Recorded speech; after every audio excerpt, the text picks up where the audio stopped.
Hello everyone, good morning to all and most welcome in my YouTube channel Study with Tripti. How are you all? I hope you all are fine and happy.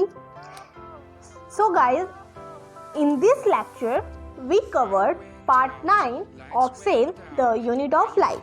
Okay. In this lecture we covered nucleus topic. So let's start nucleus. Okay. Nucleus as a cell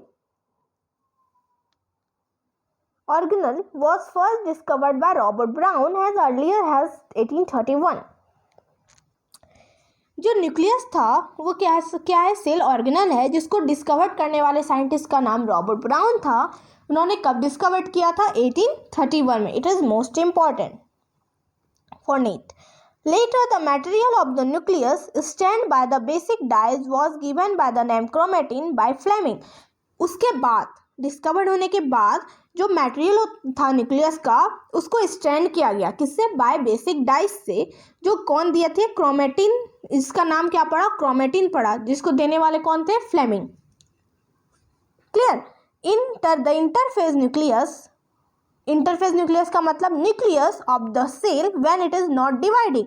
वो nucleus cell का जो क्या हुआ हो? Divide नहीं हुआ हो.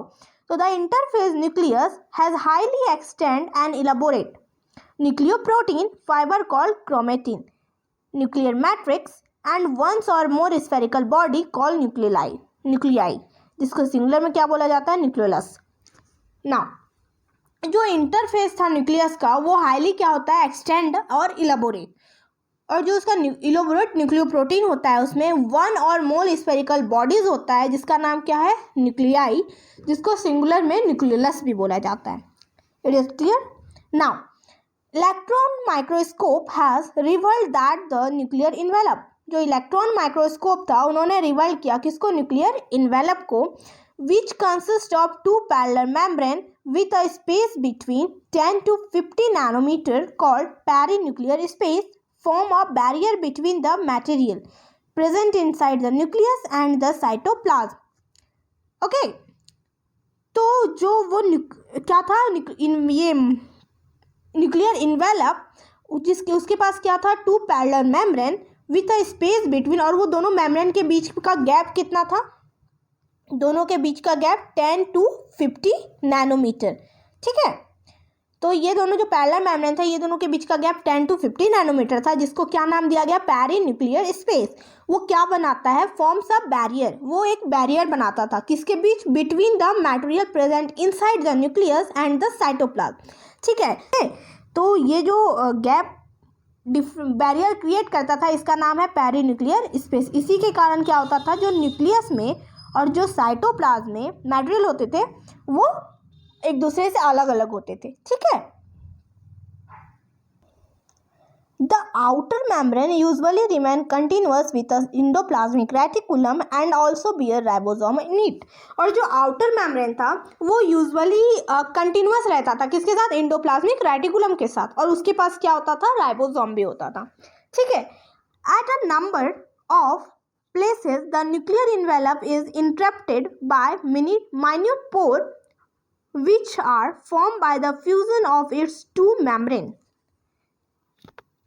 Now see, जो at a number of places of nuclear envelope, जो मतलब न्यूक्लियर इन्वेलप के बीच बीच में, मान लो ये न्यूक्लियर इन्वेलप है. ठीक है.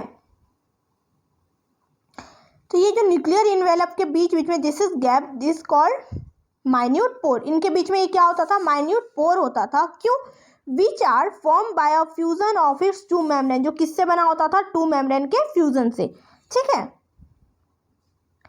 The nuclear pore are the passages through which movement of RNA and protein molecule take place in both direction between the nucleus and the cytoplasm. ये न्यूक्लियर पोर के कारण ही जो मूवमेंट होता था आरएनए का, प्रोटीन का, बोथ डायरेक्शन में, nucleus में भी और साइटोप्लाज्म में भी. न्यूक्लियस से साइटोप्लाज्म, साइटोप्लाज्म से न्यूक्लियस के बीच ये किसके कारण होता था? दिस न्यूक्लियर पोर के कारण. ठीक है. Normally, there is only one nucleus per cell. Variation in number of nuclei are also frequently observed. देखो ज़्यादातर तो न्यूक्लियस एक ही होते हैं, हर एक सेल में, but variation in a number of nuclei, लेकिन वेरिएशन किस में आता है, न्यूक्लियाई में, आर ऑल्सो फ्रिक्वेंटली ऑब्जर्व, जो देखा गया है अभी, ठीक है। Can you collect names of organism that have more than one nuclei पर सेल? क्या तुम उस एनिमल का नाम बता सकते हो जिसके पास मोर देन वन न्यूक्लियस होगा हर एक सेल में? Some nuclear mature cell even lack nucleus. Example, erythrocytes of many mammal and sieve tube cell of vascular plant. ठीक है, इसका एग्जाम्पल क्या है पूछेगा, some mature cell can lack nuclei. Question आ सकता है, name the mature cell who lack nucleus. तो mature cell even lack nucleus का एग्जाम्पल है जिसके पास न्यूक्लियस नहीं होता, erythrocytes of many mammal and sieve tube cell of vascular plants. Okay, would you consider this cell as living? क्या तुम इस तरह के सेल को लिविंग जिसका बोल सकते हो, लिविंग कंसिडर कर सकते हो? द न्यूक्लियर मैट्रिक्स और the nucleoplasm consist nucleus and chromatin. जो न्यूक्लियर मैट्रिक्स होता है या फिर उसको बोल सकते हैं न्यूक्लियोप्लाज्म, उसके पास क्या होता है, nucleus and chromatin.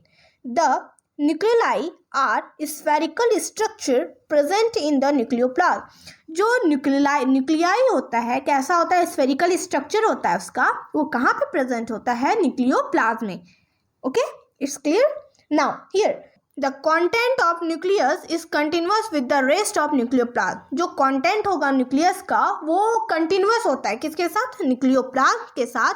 And it is not a membrane bound structure. और जो न्यूक्लियस है उसके पास कोई मेम्ब्रेन बाउंड स्ट्रक्चर नहीं होता. ठीक, it is site for active ribosomal RNA synthesis. और ये साइट होता है किसका, राइबोसोमल आरएनए सिंथेसिस का. लार्जर और more numbers of nucleoli are present in cell actively carrying out protein synthesis. ठीक, जो लार्जर और मोर न्यूमरस न्यूक्लियाई होता है प्रेजेंट इन द सेल में actively carrying out protein synthesis. वो क्या कैरी करता है, प्रोटीन सिंथेसिस को. Now guys see the diagram of nucleus. This diagram is इसका है स्ट्रक्चर ऑफ न्यूक्लियस. ये क्या है, this is nucleoplasm, okay, and this is nucleus, this is nuclear pore. देखो यहाँ पे तुमको जगह दिखता होगा, ये एक मेम्ब्रेन है, ये एक मेम्ब्रेन है, इसके बीच का ये जगह, this is nuclear pore.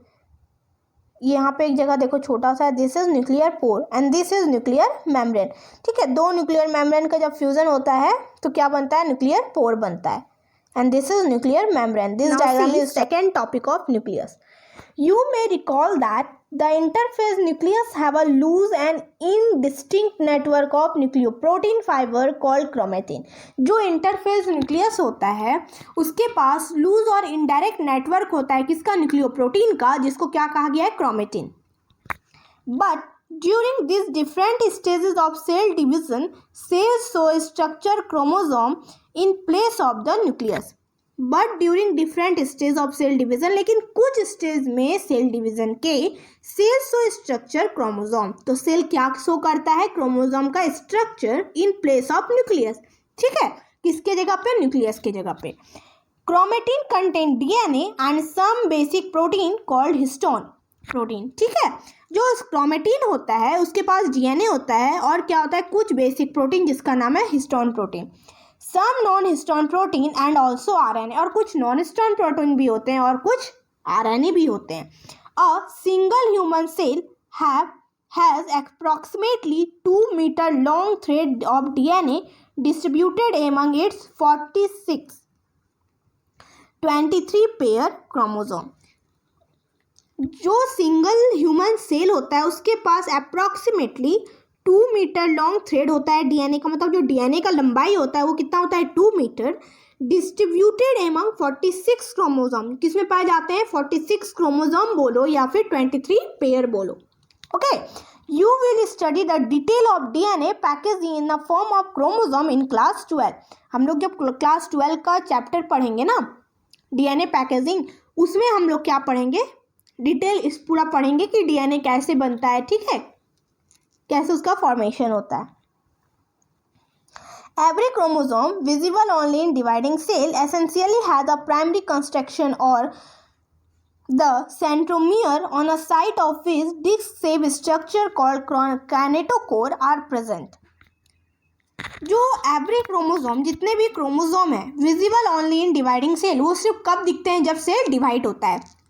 essentially has a primary construction or the centromere on the side of which disc-shaped structure called kinetochore.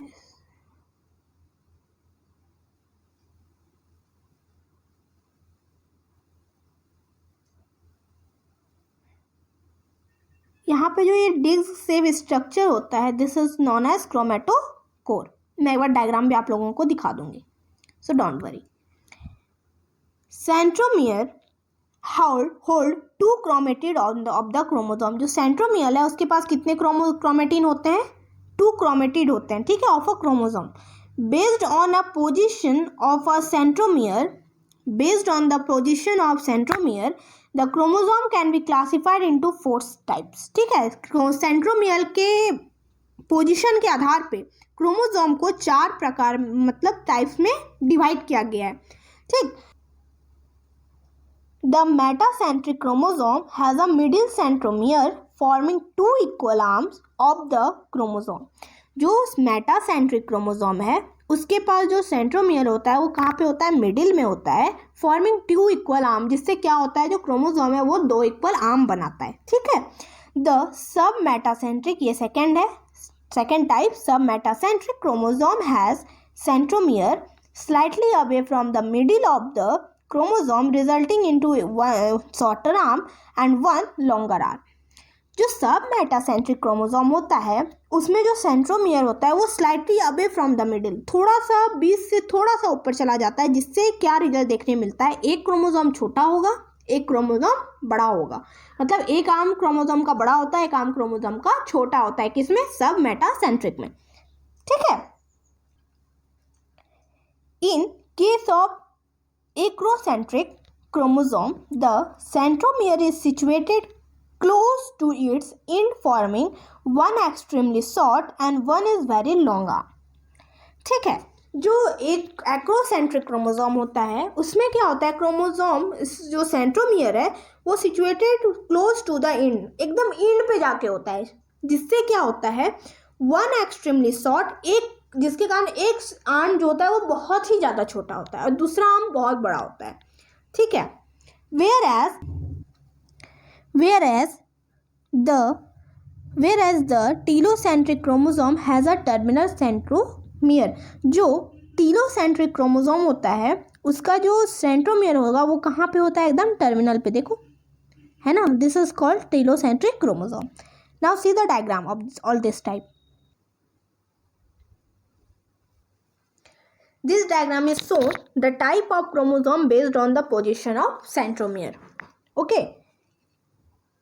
This chromosome is metacentric chromosome. इसमें देखो ये जो सेंट्रोमियर है ये कहाँ पे है? सेंट्रोमियर सिचुएटेड इन मिडिल, जिससे क्या हुआ है? ये जो दोनों आर्म है, दोनों आर्म किस में डिवाइड हुआ? In equal parts. ठीक है. दोनों का लेंथ भी इक्वल है, दोनों क्रोमोसोम इक्वल है.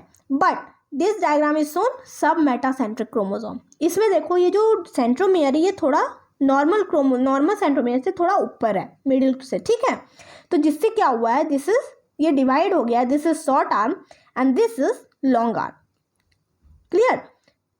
ये दिस इज एक्रोसेंट्रिक क्रोमोसोम. इसमें क्या हुआ है? जो सेंट्रोमियर है वो इंड के पास चला गया है, तो जिससे क्या हुआ है?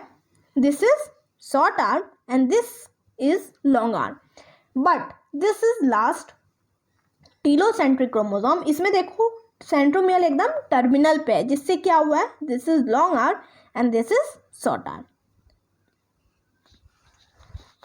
Metacentric, submetacentric, acrocentric and telocentric. Now it is clear. Now see the diagram of chromosome. This diagram is shown chromosome with kinetochore. देखो ये क्रोमोसोम है, ठीक है, and this is kinetochore. And this is chromatid. अभी पढ़ाया था ना मैंने कि एक क्रोमोसोम में कितने क्रोमेटिड होते हैं? 2. This is chromatid. ओके, या इसको बोल सकते हो क्रोमेटिड सिस्टर. एंड ये क्या है? kinetochore. Sometime a few chromosome has non-standing secondary construction has a constant location. This give appearance of the small fragment called satellite.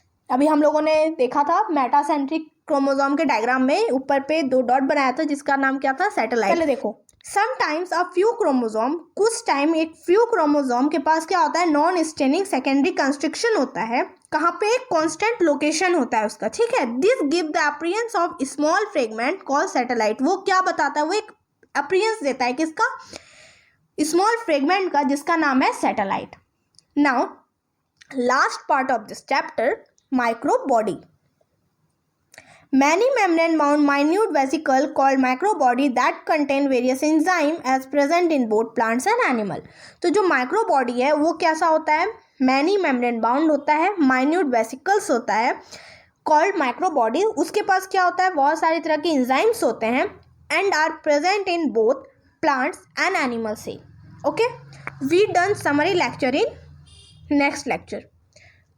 एक बार डायग्राम देख लो सैटेलाइट वाले chromosome. This is satellite and this is secondary constriction, ठीक है. इसी को secondary constriction बोला गया है, जिसमें क्या होता है, नॉन स्टैंडिंग होता है, तो उसको हम लोग क्या बोलते हैं, कि small fragment. This is satellite, ठीक. ये एक कांस्टेंट पोजीशन पे ही होता है, ये नहीं कि कहीं इधर इधर होगा, कहीं नहीं. ये इसका एक पोजीशन जो होता है इसका, वो कांस्टेंट